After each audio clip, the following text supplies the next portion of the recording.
আপনি যদি আপনার গৃহে পজিটিভ এনার্জির বৃদ্ধি করতে চান বা ইতিবাচক শক্তির বৃদ্ধি করতে চান, আপনার গৃহে আয় উন্নতি বৃদ্ধি করতে চান, আপনার গৃহের শান্তি ফেরাতে চান বা আপনার সন্তানেদের পড়াশুনোয় মনোযোগী করতে চান, তবে একটি মাটির প্রদীপ বাজার থেকে কিনে আনুন।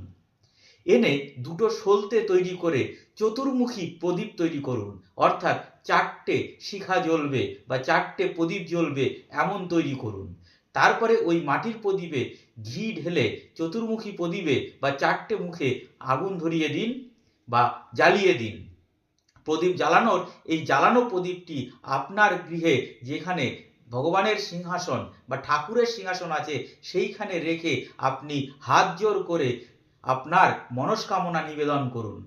এইভাবে 3 মাস আপনি পালন করুন। এতে আপনার গৃহে সৌভাগ্য বৃদ্ধি ঘটবে, ইতিবাচক শক্তির বৃদ্ধি ঘটবে, সংসারে শান্তি আসবে, শিশুরা পড়াশোনায় মনোযোগী হয়ে উঠবে। ধন্যবাদ।